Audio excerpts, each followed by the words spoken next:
All right, we are live. Welcome back. It's been a long day. Get some more people to join. We'll work on this banner.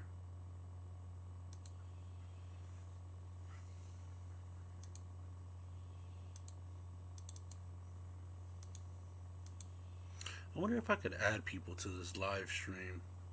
So I figure we'll be live for about, I don't know, half an hour, max tops.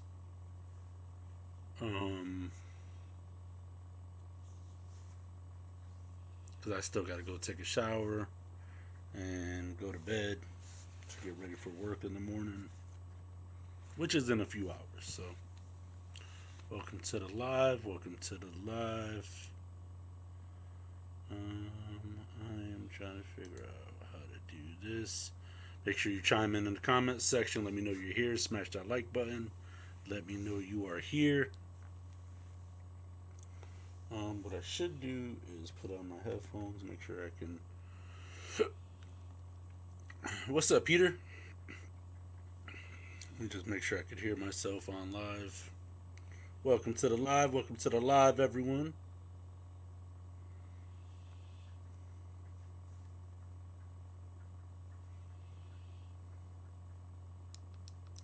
What's going on, Daz?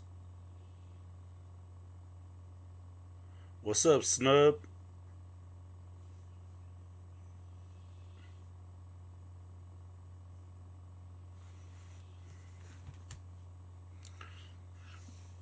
Alright. So I got some crazy content for you guys to see.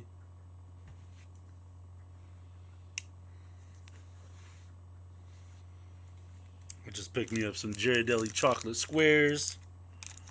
So as soon as we, I don't know, I guess we'll just wait for, I don't know, a few, maybe another minute, and then we'll jump right into the content.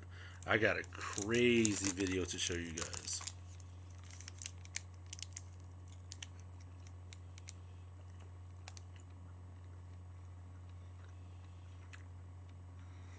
Did everyone see my last live stream? What's up, 876 Walker? Blessings from America, sir. Appreciate it. Alright, so I guess we'll just jump into it. Let me see.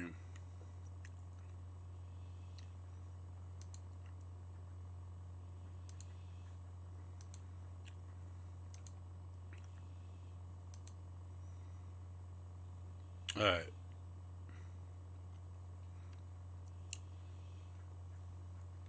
If you guys hear snoring, it is not me, it's the dog. I promise you. Alright, let's see.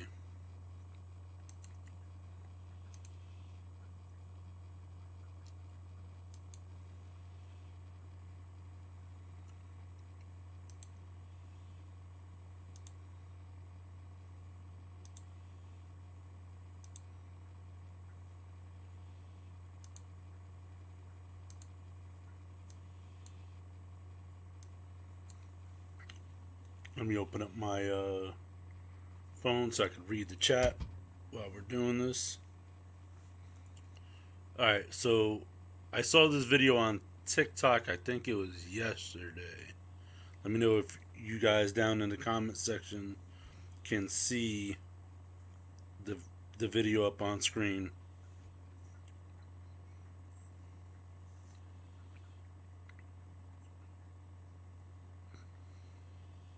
Let me know and then I'll start playing it.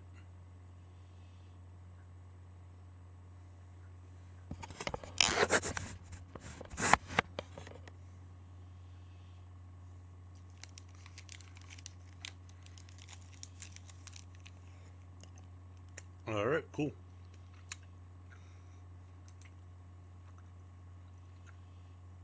That I deliver this message. We're just not going to be able to pull through this one. The foundational values for which we run this company: integrity, dedication, excellence, transparency, will be the same values with which we close it. We're in an incredible freight recession. Some people in this industry have compared it to 2019. What we have experienced in these last 2 weeks is far worse for us than anything that 2019 was. We have survived previous freight recessions because we were largely insulated by our contract customers. 2 weeks ago, a few of those core customers abruptly demanded significant rate reductions, amounting to many millions of dollars. Further, in addition to those rate reductions, our volumes would be significantly cut. In spite of the reductions, we still had a vision, although dim, of a path forward. Until last Tuesday. A series of events that started on Tuesday morning pushed us past the point of no return.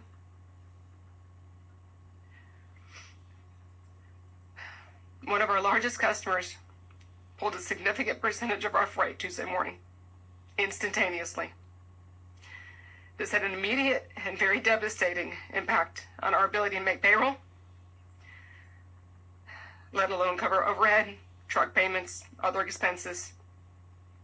Several other events that same day compounded these already overwhelming challenges.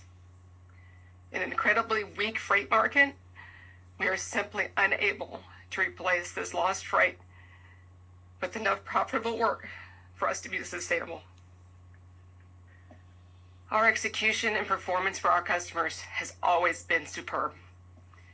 The concessions that were demanded were solely due to market pressures. It had nothing to do with the performance of our outstanding team. At this point, we feel the most honorable path that we can take for the benefit of our employees, our customers, and our other stakeholders is an orderly closing of the company.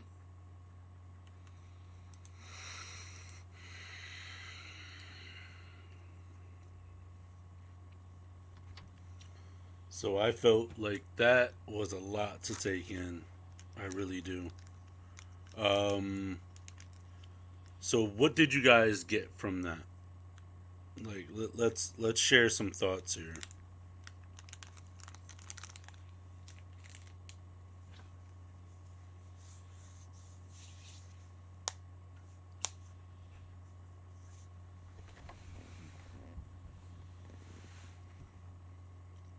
Because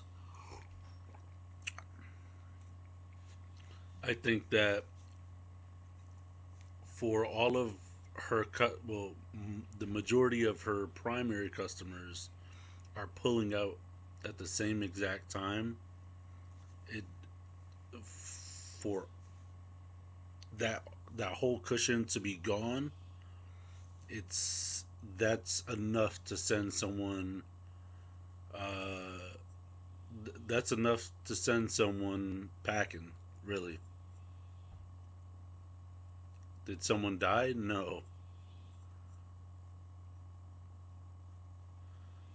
Okay, so were you guys able to hear the video? Let me make sure of that.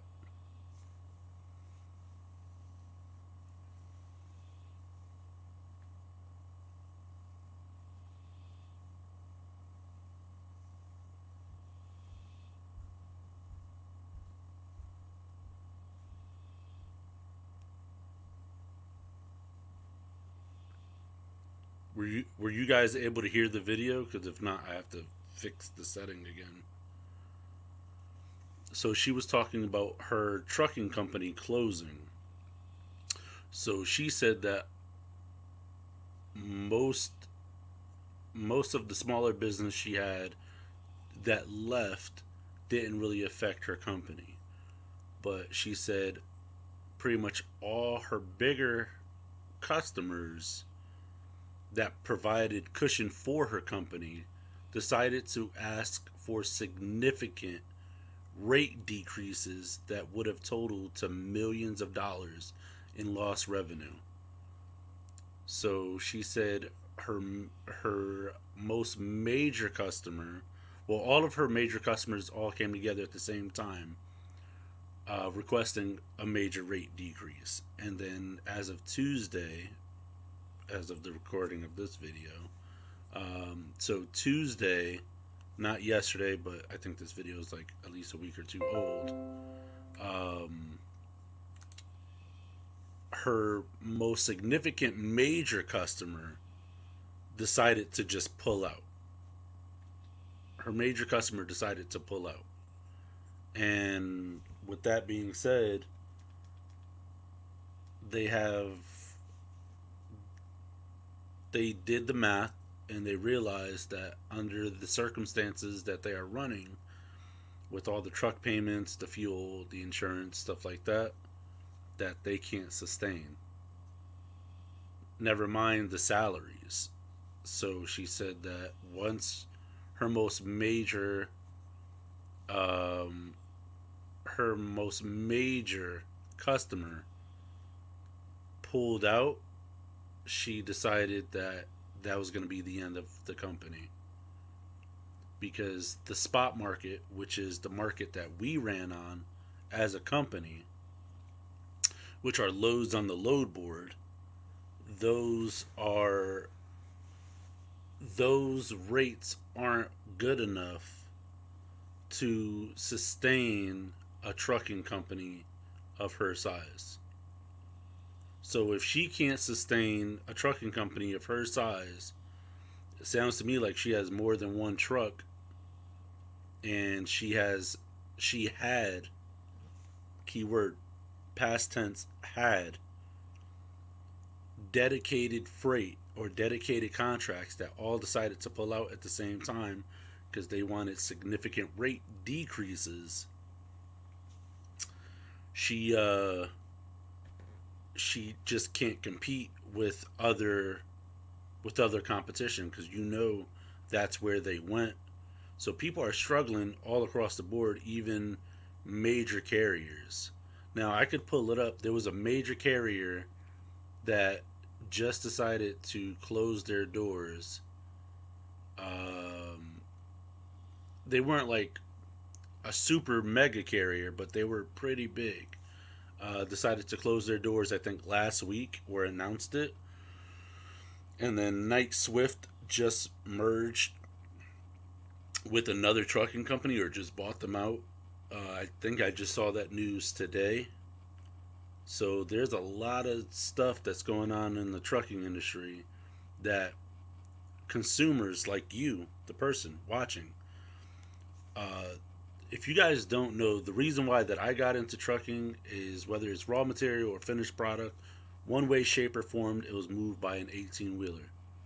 So all of this trucker news that you guys hear, it's gonna it's going to affect you, the end consumer. And it's going to affect the rates that we pay. It's going to affect the availability in the stores, and the quality and the quantity of the products that we buy. So, for anyone who's like, why would I pay attention to any of that? We all saw what happened when, I don't know if I could say the word, but you know, the pandemic, we all saw how barren those shelves were when the trucks weren't getting the goods to the store. I mean, if these rates continue the way that they have been, then a lot of trucking companies, not only the one that I had, is going to go out of business, but what happens when it affects the small to medium, the medium to large, the large to big, carriers? That's all going to fall back down on you guys, the consumer. That's going to spike the rate because there isn't going to be enough drivers to move it. It's destined for this thing to unwind pretty quick. At the rate that truckers are going out of business, the ban in the truck ban in California. I don't know if you guys seen that video where California passed a law that trucks older than 2008 have to be taken off the road in the state of California. So this all is related. It's all correlated. So she was saying in this video that the rates that they're paying on the load boards and the spot markets, she can't sustain.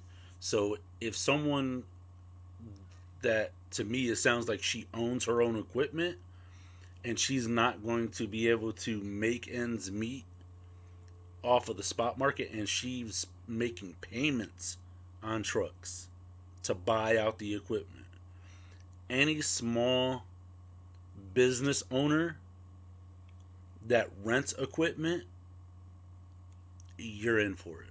Like, that's part of the reason, that's the major reason why we went out of business. Because the rates were so high and astronomical.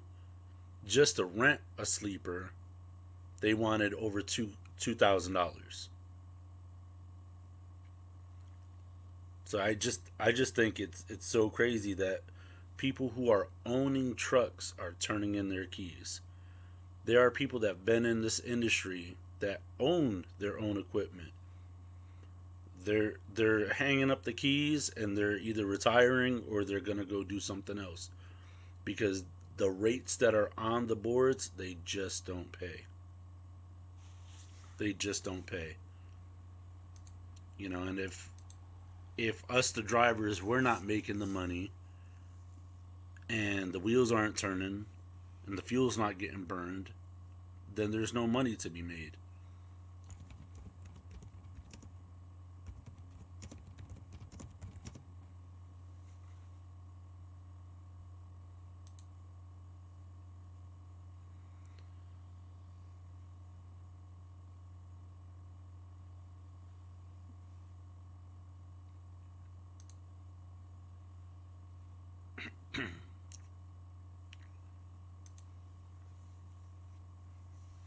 So I was looking at it right now, um, and I just looked this up on a whim. How much did truckers get paid in 1980 versus today? And according to, what was it?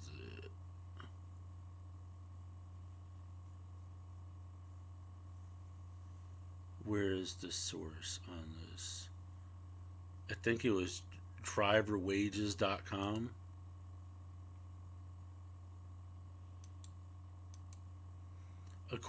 Right here. According to National Transportation Institute data, driver wages in 1980 hovered between 38,000 and 39,000, and that's $131, 131,000 in today's dollars. All right, let me present this to you guys. Share.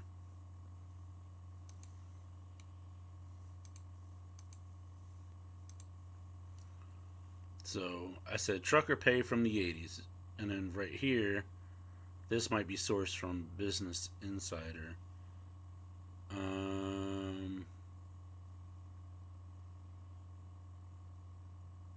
Look at this. Back in 1980, truckers. So let's do the 70s. Let's see.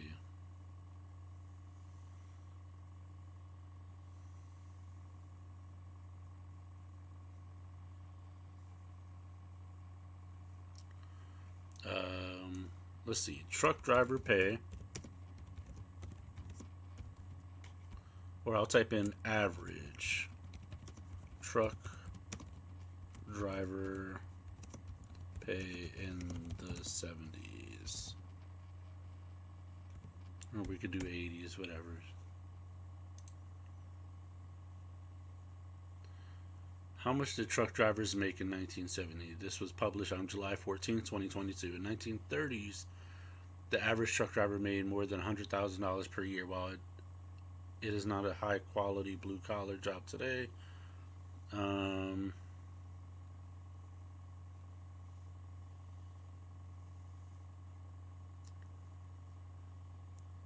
Most big rig drivers were unionized. In those days, a unionized truck driver earned on average $100,000 a year, which would be more than $65,000 today. Um,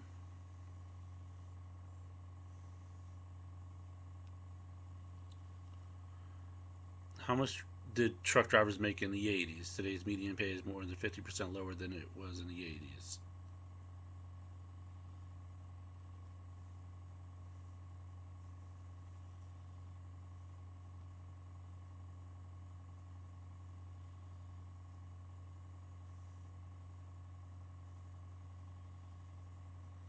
Yeah, that's crazy. Let's see. How, or let me see. Trucking companies out of business.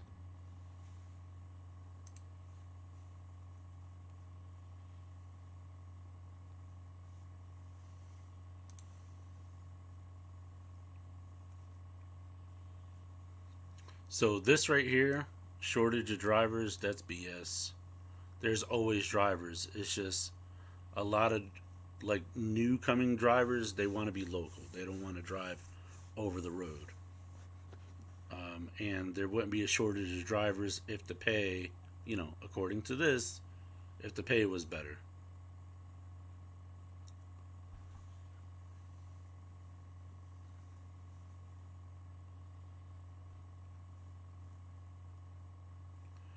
It says, what is the failure and success rate for trucking companies?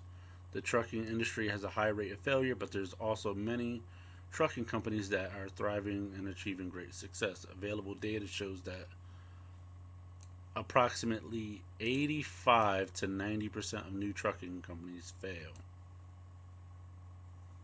It's crazy. It's crazy.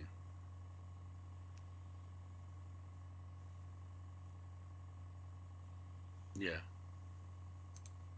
that's wild. That's crazy.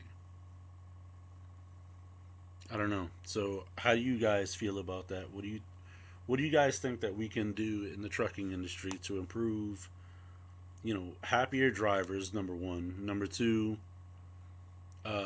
greater success for the company? Like, how do we fix this? How do we reverse, you know, not only it's understandable that smaller mom and pop trucking companies go out of business because not everyone has the same worth ethic, but when you see companies that have been in business for 100 years, 50 years, 40 years, 20 years, and they go out of business, how do you think we're going to fix that? Like, what can we do?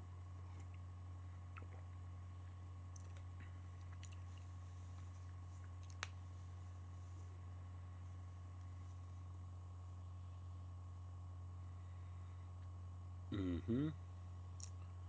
Yeah, that said 85 to 90% of new trucking companies fail.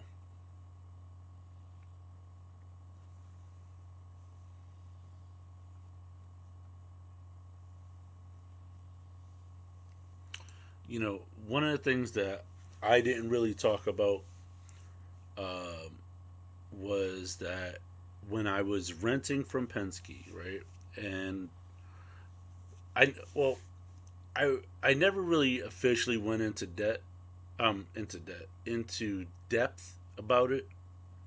Um, but one of the things that held me back as an owner operator was I couldn't get a business loan for anything. Like I tried, I ruined my credit trying to do that. And these investors and these people that give out loans at the banks, they see how much money I was dishing out a week, a month, a year, a quarter, every 6 months, um, to rent the truck. And when I spoke with a gentleman on the phone trying to get a loan for a truck, I had told him how much I was paying at the time. I think it was about 1,200, 1,250 a week with some mileage included. Um, Yeah, you're right, Don. You are definitely right. Um, but one of the things that they wouldn't even consider giving me a loan, even though they had said that I would be I would be lucky if I paid a third of the cost per truck of what I was paying, not including fuel, not including taxes, not including insurance, not including maintenance. They said I would have been lucky if I paid a third of the cost that I was paying a month for my own truck versus paying for a Penske or a rental, I should say. Now it's just like, okay, so what's the problem? You know, you guys see that I'm dishing out $12.50 a week, not including what I pay for the rental on the trailer, not including the mileage that I pay because I go over the amount of the miles that they give us. So why won't you guys make the leap? Your money is insured. They were like, oh, do you have any collateral? Can you put anything down on it? Nope. They were like, you don't have a house? I said, nope. And I said, even if I did, I would not give up my house for this. Not at all. Not at all. Why? Why? Like, it doesn't make any sense. So it's like, to me, it sounds like she's a small to medium company, this lady. And if you're just joining the chat, I suggest you go back, rewatch the short clip that we watched. It was like a 2 minute long video. Um, this young woman was, she was talking about how her trucking business has failed, and because most of um, her dedicated freight customers came to her all at the same time and demanded lower rates so that she can, you know, continue to do business with them. And she said the amount of money that she would have lost would have equaled to millions of dollars lost in revenue. So, like, you know, how do we sustain? And then people are always like, well, the mega carriers are going to take over. Well, if you think about it, if the mega carriers take over and there's allegedly a shortage of drivers, right? They're saying they can't find drivers. Well, that's because a large percentage of drivers go to small mom and pop operations or smaller companies, not the mega carriers, because mega carriers are more discriminate when it comes to your criminal um, criminal history. So you may be able to find work more easily with a smaller company, but if the mega carriers are destined to take over, then why is it that those same mega carriers sometimes post their loads on the load boards and they need the load boards covered, or they need their freight on the load board covered? You know, even with Amazon, you know, Amazon doesn't have their own trucks. They hire contracted companies to go haul the freight. Schneider, you know, what's the other one? JB Hunt. They all have their own load boards because they don't have enough drivers and equipment to haul all that freight that they have.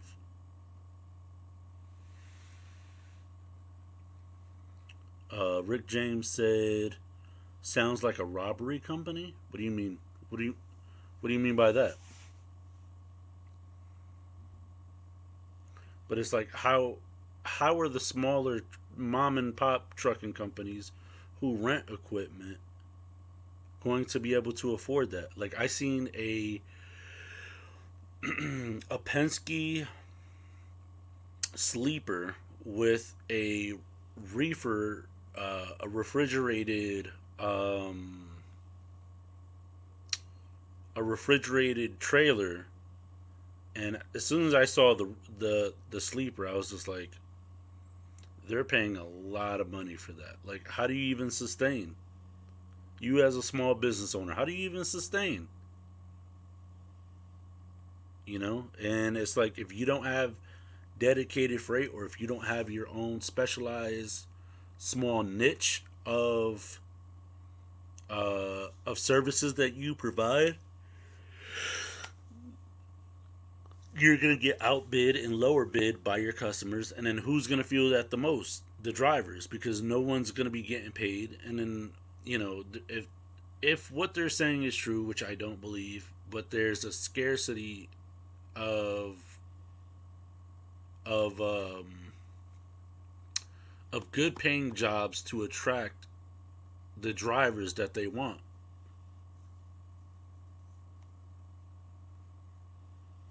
Yep. But what happens when the vehicles that move America's infrastructure can no longer bear its own weight?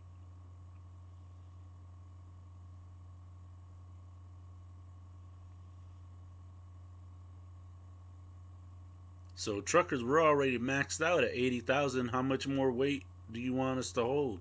Because any more than that, we need a specialized overweight permit. You know, so it's just, come on, like, how much more blood do they need the trucking industry to bleed before there's a change?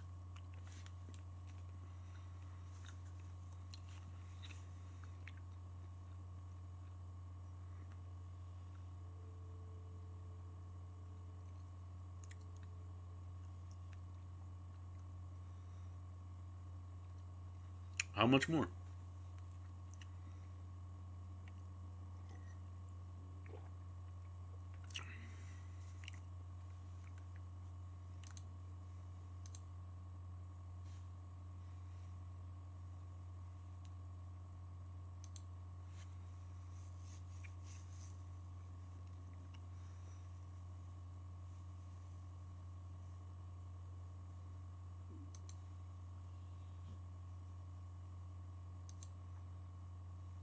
A very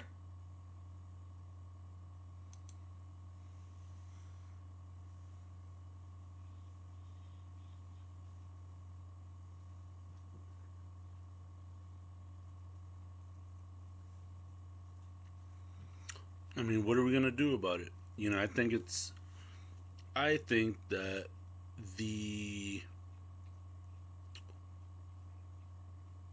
I think that if they want good quality candidates, that they're gonna have to bump up the pay. But it seems like when, you know, you guys saw it for yourselves on here, the the pay discrepancy between the years. So let me see. Um,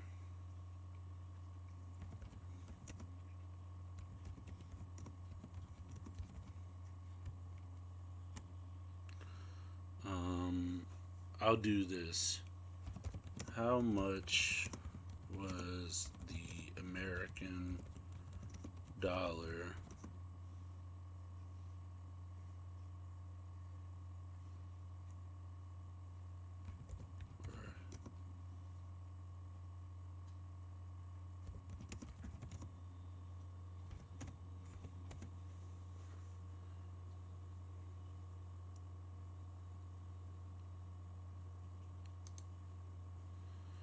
All right.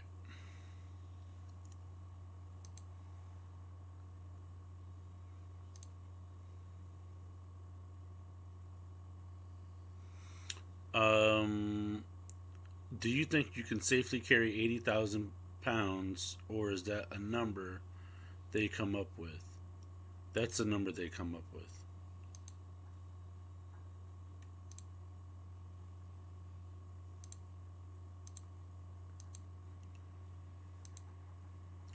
All right, cool. So $1 in 1980 is worth $3.65 today, and this is according to in 2013dollars.com. Let me see.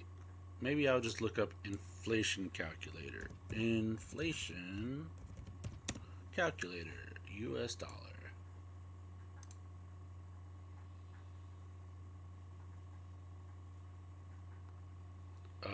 Let's see. We'll do 1980.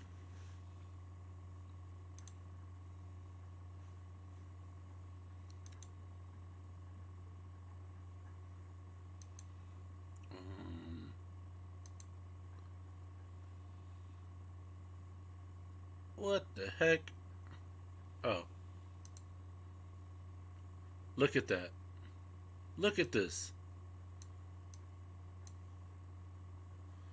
Something from 1980 that cost $1. In 2023, it would cost $3.65. So,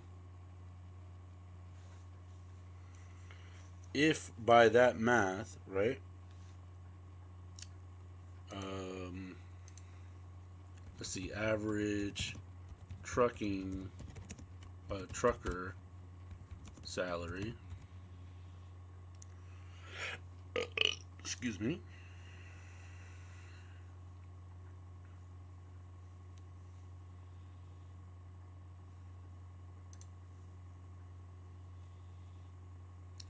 So we'll put in 38,000. So this says here, according to National Transportation Institute data, 38 to 39,000.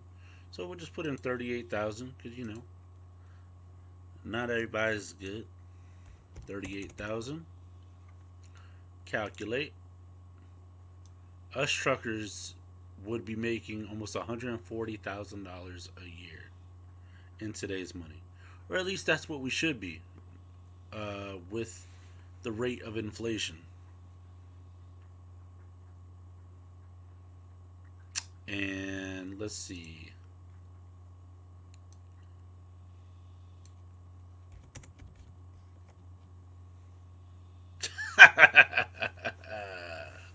Look at this.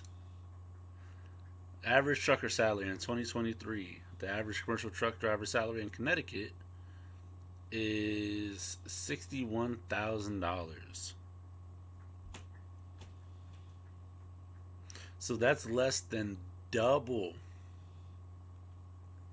So this number right here is less than double what they said a truck driver was getting paid. Where was it? So 38,000.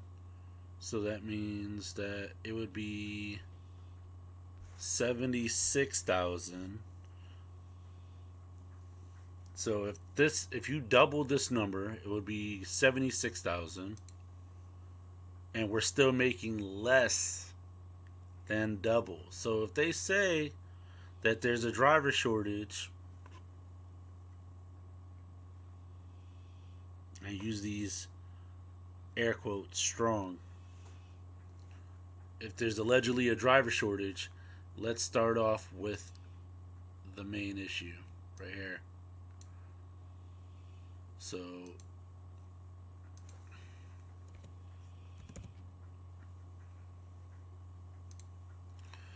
I'll pull up.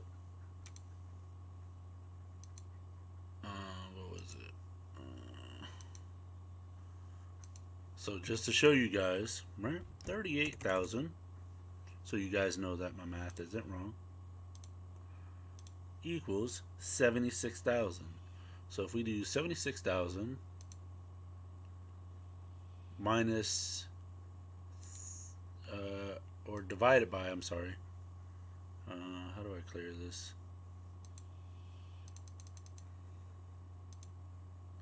$6,000 divided by, what did I say? 38,000 equals 2. So that's double.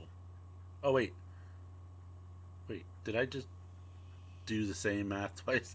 I think I just did the same math twice. What was it? How much?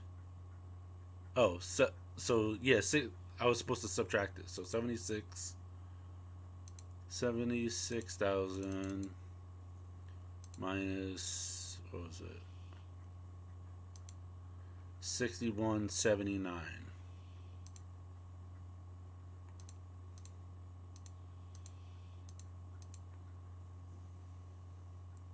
So we're still getting paid $14,000 less than double. Never mind what the American dollar is in today's money, or what our dollar is worth in today's money. That's part of the problem right here. So again, I ask, what do we do? What do we do? So I don't know.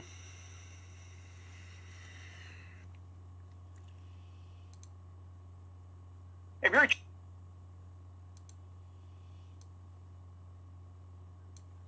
So I have another funny video. Well, I have another video to show you guys.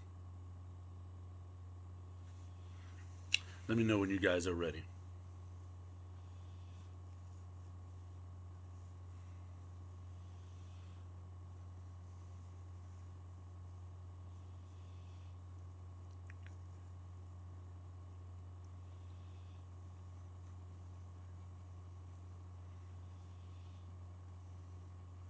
So I came across this video today, and I actually thought it was really funny.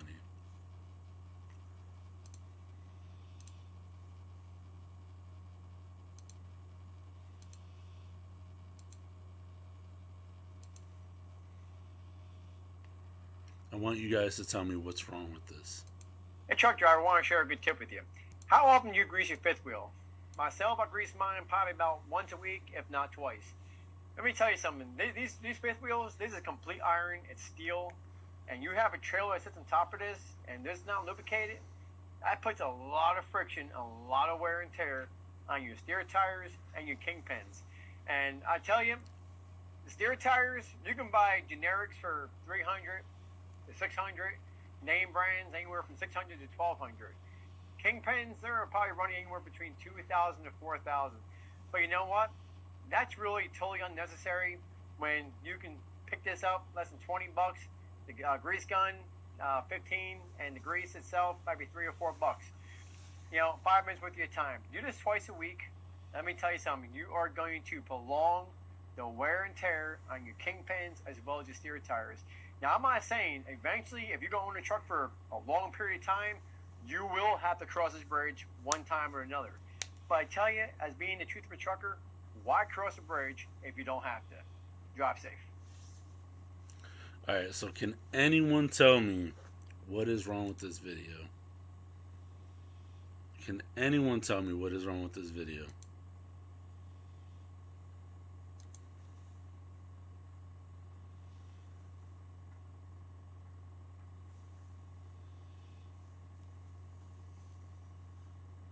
If you guys need me to play it again, let me know.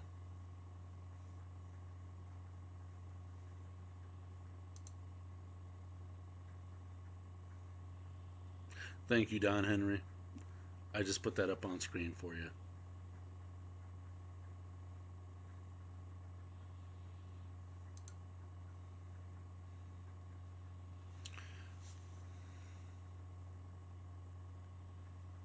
Yeah, no problem, Daz. So, I said, let me know what's wrong with this video.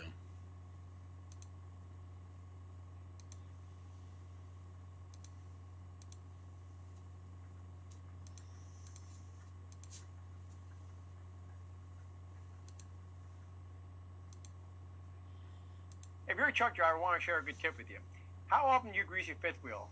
Myself, I grease mine probably about once a week, if not twice. Let me tell you something. These fifth wheels, this is complete iron. It's steel, and you have a trailer that sits on top of this, and this is not lubricated. That puts a lot of friction, a lot of wear and tear on your steer tires and your kingpins. And I tell you, the steer tires, you can buy generics for 300 to 600. Name brands anywhere from 600 to 1200. Kingpins, they're probably running anywhere between 2,000 to 4,000. But you know what? That's really totally unnecessary when you can pick this up less than 20 bucks. The grease gun, 15, and the grease itself might be 3 or 4 bucks. 5 minutes worth of your time. Do this twice a week. Let me tell you something. You are going to prolong the wear and tear on your kingpins as well as your steer tires. Now, I'm not saying eventually, if you're going to own a truck for a long period of time, you will have to cross this bridge one time or another. But I tell you, as being the truth of a trucker, why cross a bridge if you don't have to? Drive safe. So can anyone tell me what is wrong with this? I'll fast forward it. Just point it out. Just someone leave it in the comments section.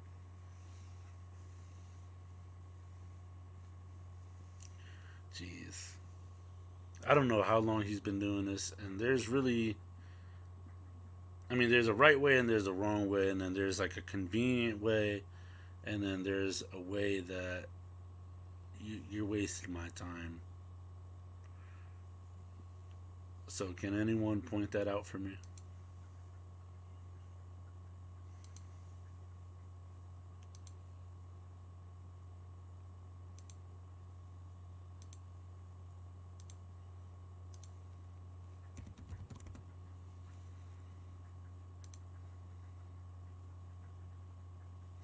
Can anyone point out what this guy is doing?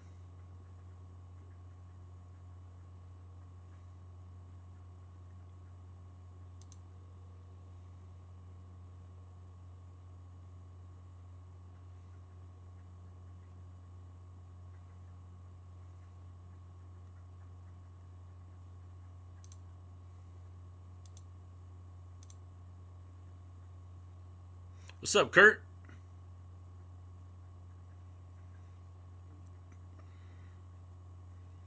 Alright, Kurt, do you have a question, not a question, a guess?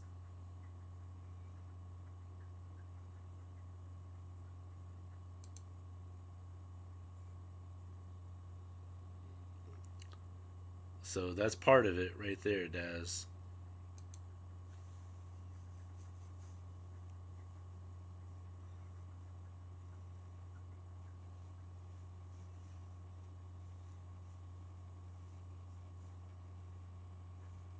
Kurt, do you have a guess? Anyone else have a guess on what this guy was doing wrong? I wouldn't say what he's doing wrong, but like how much time is he wasting?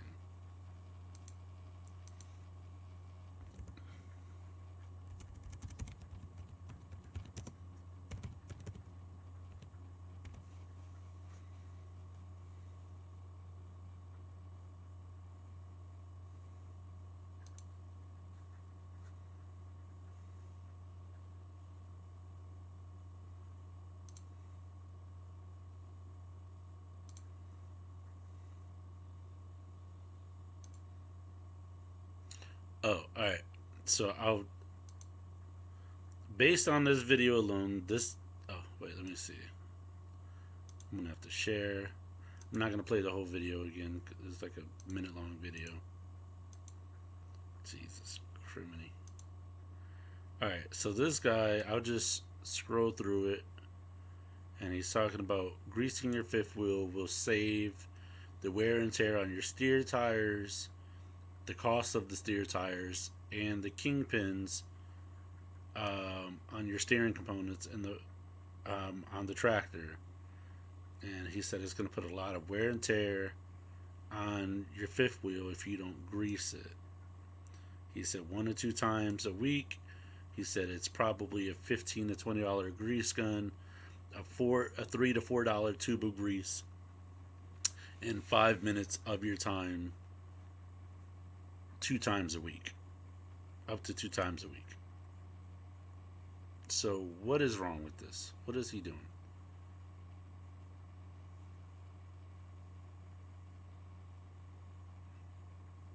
And the video is not lagging, I'm just scrolling through. So what do you guys see wrong here?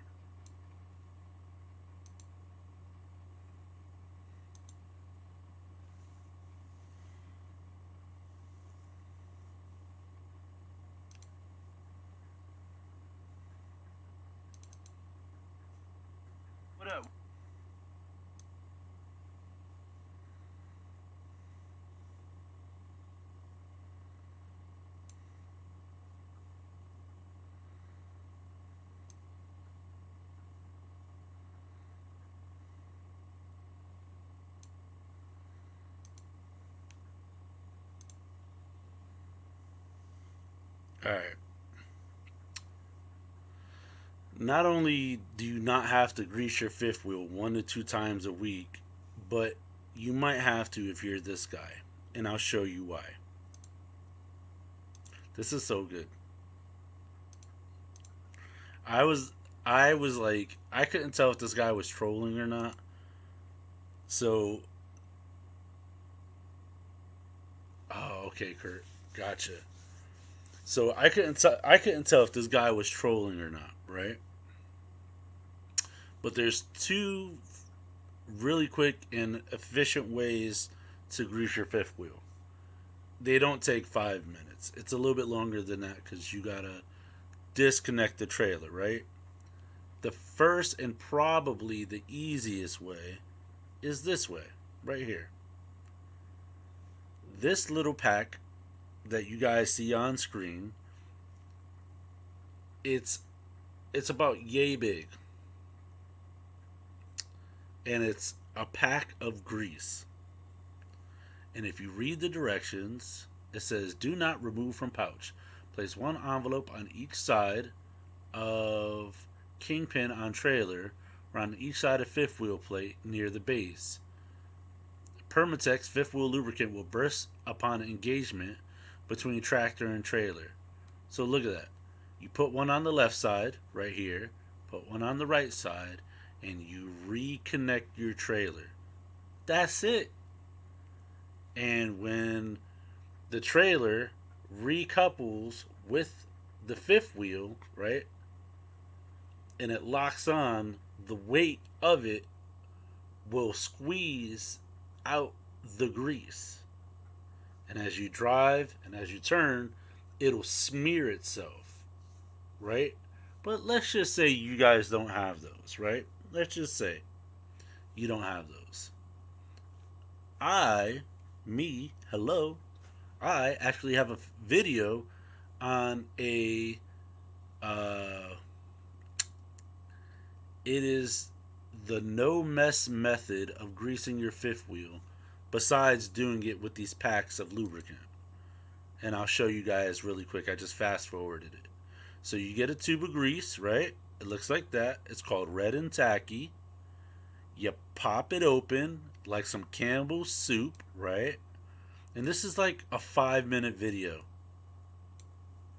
You grab a paint stick from Home Depot, the biggest one they got, the biggest paint stir stick, and this is what you do.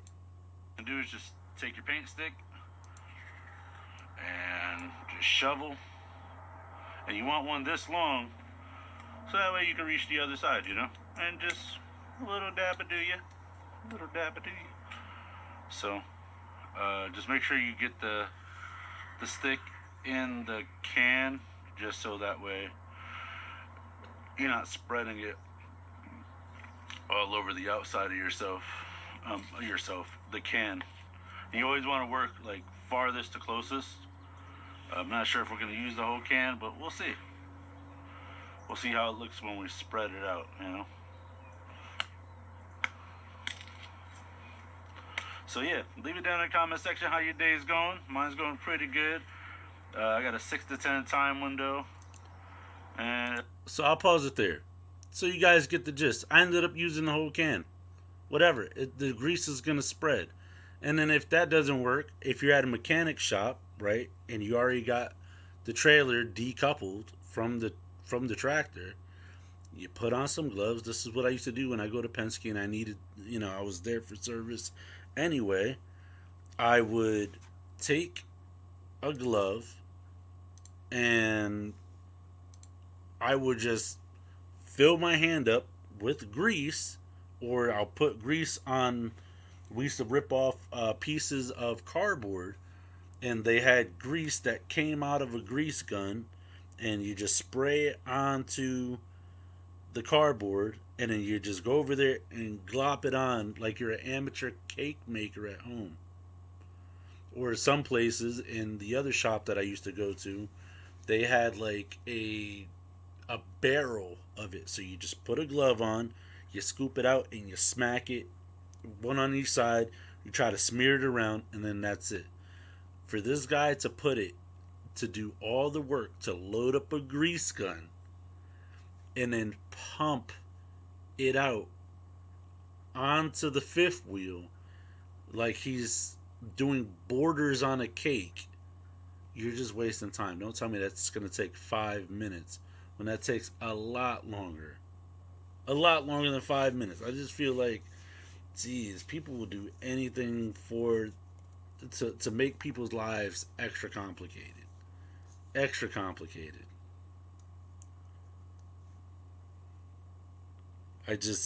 I thought I'd share that with any new viewers watching. If you guys are looking to get into the trucking industry, I don't discourage it, but don't watch that guy's content. Not the video I just showed you. That's my content. Of course, watch that.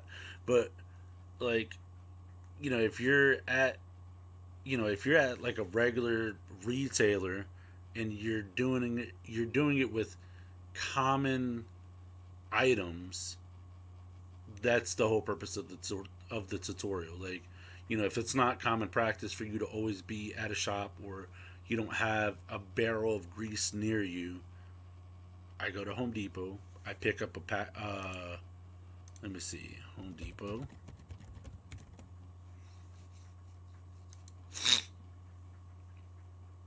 And then I'll just type in red and tacky.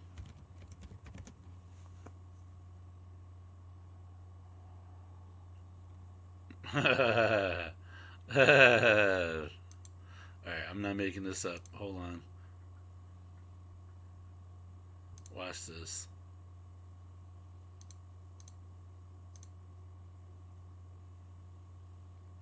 Not making this up. Matter of fact, I'll even close it.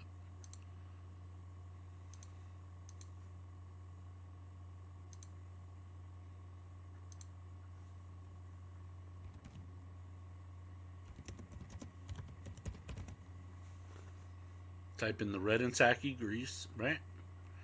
What do you say? $3 to $4? Right. Red and tacky grease. $8 per tube.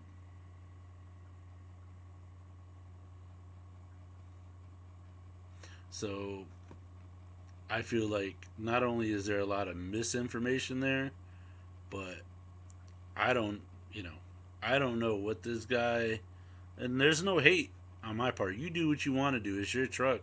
You do it how you want to do it.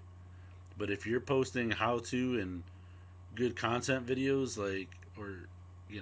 dude, your prices weren't even right. Like, granted, that might not be the brand of grease he uses. Okay, so let's see what other kind of grease they have. I don't know what kind of grease he would have used, but alright, so they got a standard duty grease gun for $20. Okay. He was right about that.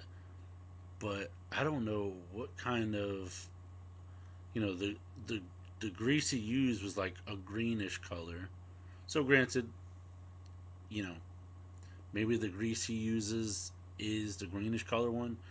I have only been known to use red and tacky or anything that's supplied by the mechanics, because if it wears off, it's on them. Really, they're the ones giving me this crappy stuff. But I always use Lucas Oil red and tacky. That's my go-to right there. But to sit there and load up a grease gun only for you to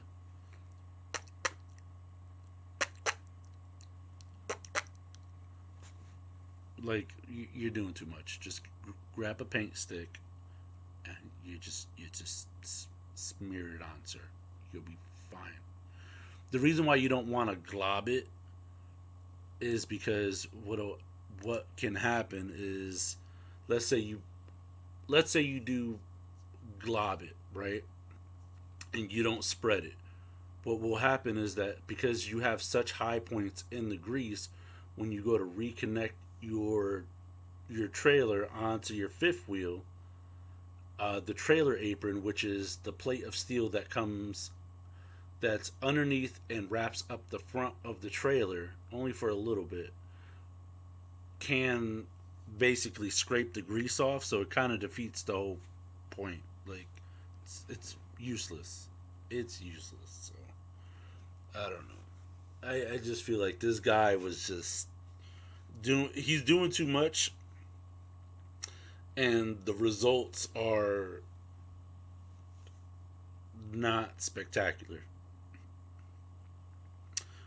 I see. Let's see. On the mixers, we had a junction with about 30 jerks on it and used an electric grease gun. I have a nice Lincoln. I always assume the trailers did as well. My mistake. Yeah, I mean, I just feel like it's a lot of wasted effort. He's going through all that just to couple the trailer to it. Like, dude, you'll be fine. Just put a glove on, scrape the grease out, and then smear it around. Or use the paint stick. And I don't even think I had gloves on in the video. It's my 5 minute, no mess, grease your fifth wheel method. Like, let me see if I could even link it. I wonder if I could, like, even link it.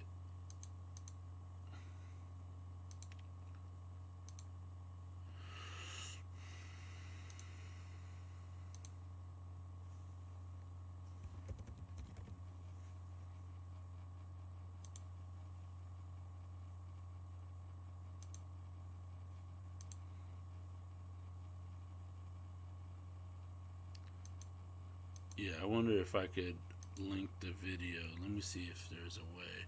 If you guys want to watch it.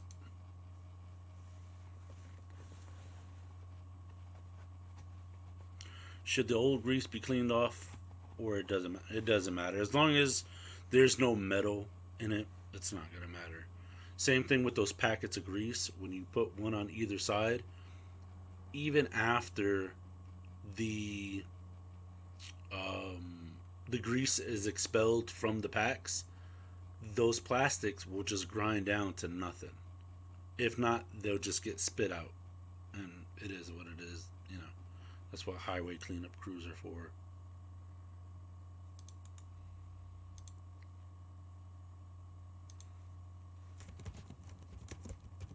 You guys want to do a couple of react videos before I get going? Because I got to take a shower and get to bed.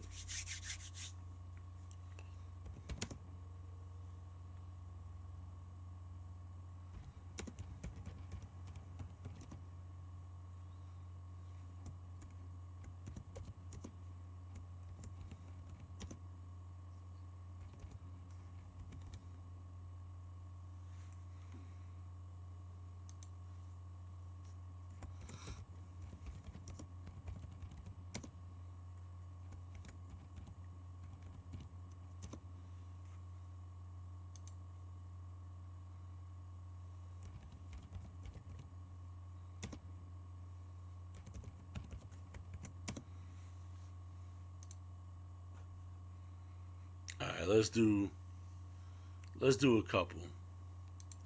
Let me see what I got in the archives.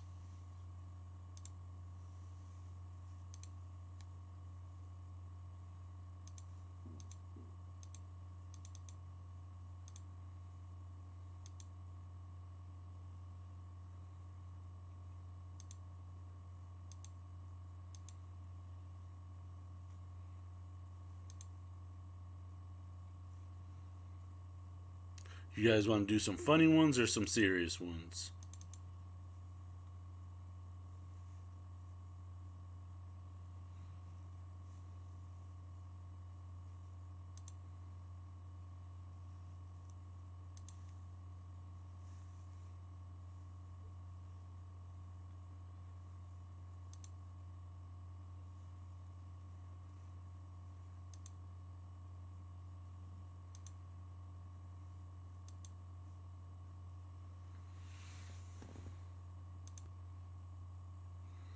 Alright, we'll do some humor ones. Got it.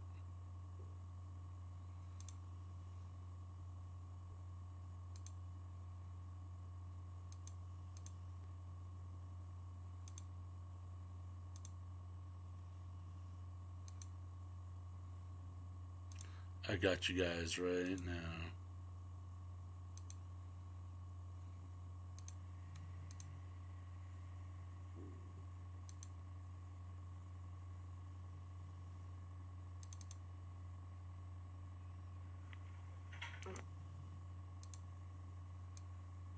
Alright, let's see.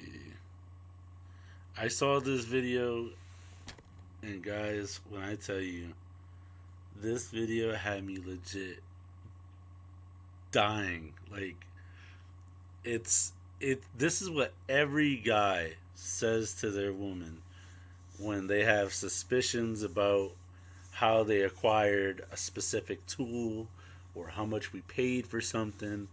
This is every guy right here. What is that? Yeah. What is that? I'm about to show you. I'm about to show you what this is. What is it? I'm about to show you what this When is. you bought this? Huh? ¿Cuándo lo compraste? Ah, esto te lo regalan allá en... ¿Cuándo lo compraste? Eso te lo regalan cuando vamos a hacer trabajo. ¿Cuándo lo compraste? Le-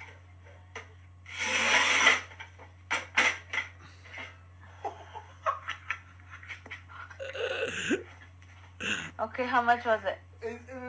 How much was it? They gave it to me.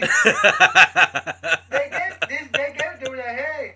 I was like, okay, yeah, they gave it to me. No, they didn't. No me costó nada. They gave it to me. So you're not gonna tell me how much was it?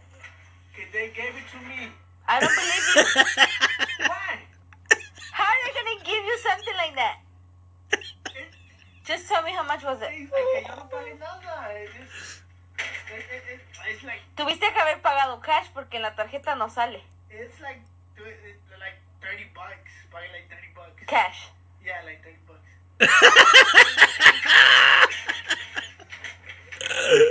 You did not pay $30 for that. Yeah, it's like $30.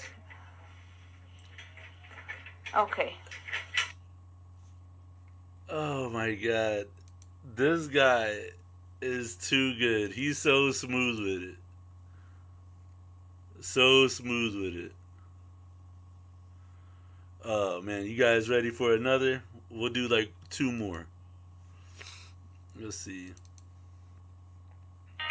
If that man gon' cheat on you, then tell him what you bout to do. I'ma tase you in the balls. How about that? What's that smell? Burning outside. Oh my god. Chestnuts roasting on an open fire.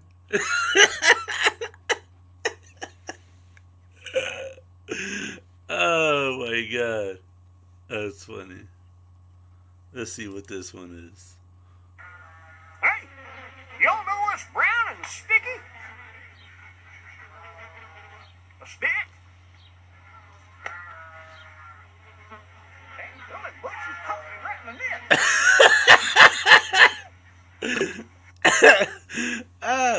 Oh, these are short. Oh my god.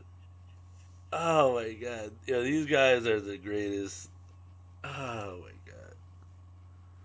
Let's see what we got.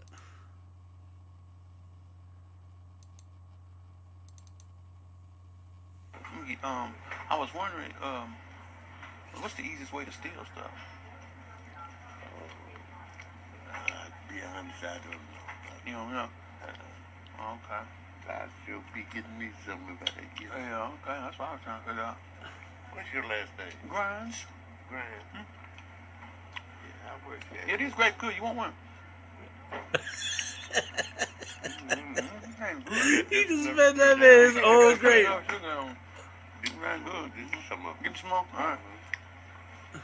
Appreciate you, man. If I got them, you got them. Hey, that's why I like to hear my brother right there. Okay. Mm-hmm. Yeah, they in the supermarket stealing together. Oh my god. You know, he can't, the old man can't snitch. Now he an accomplice. That's great. Let's see. Oh, this one was crazy.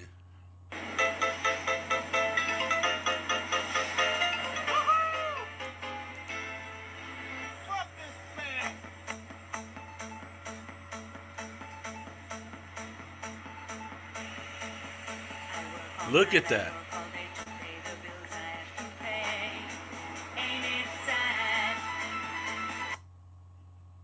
That's crazy.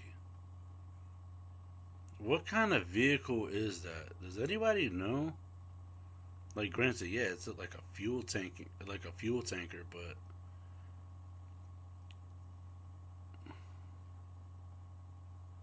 that's wild. Look how big those tires are. And I would think that they would have to be that big just to disperse the weight of the vehicle. That's crazy. Yeah. That is nuts.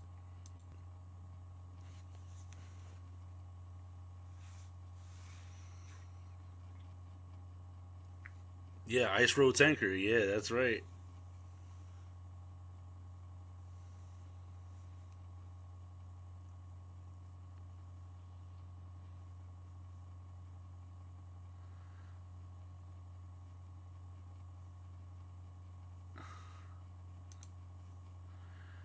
So, how much did you pay for the air compressor, Kurt? Come on, Kurt. Spare no details. Mm-hmm. Spare no details, brother.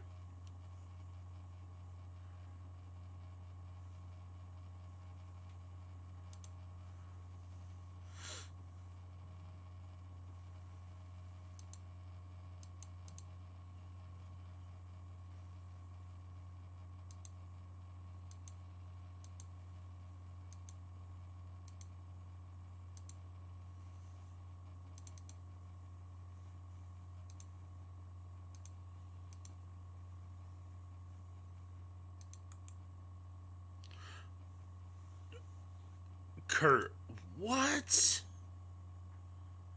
Oh my god, dude. How much air do you need, Kurt? Jeez Louise.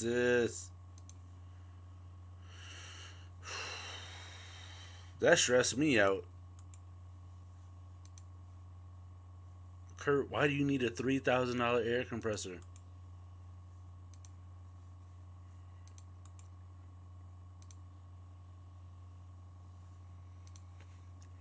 We need to get Kurt some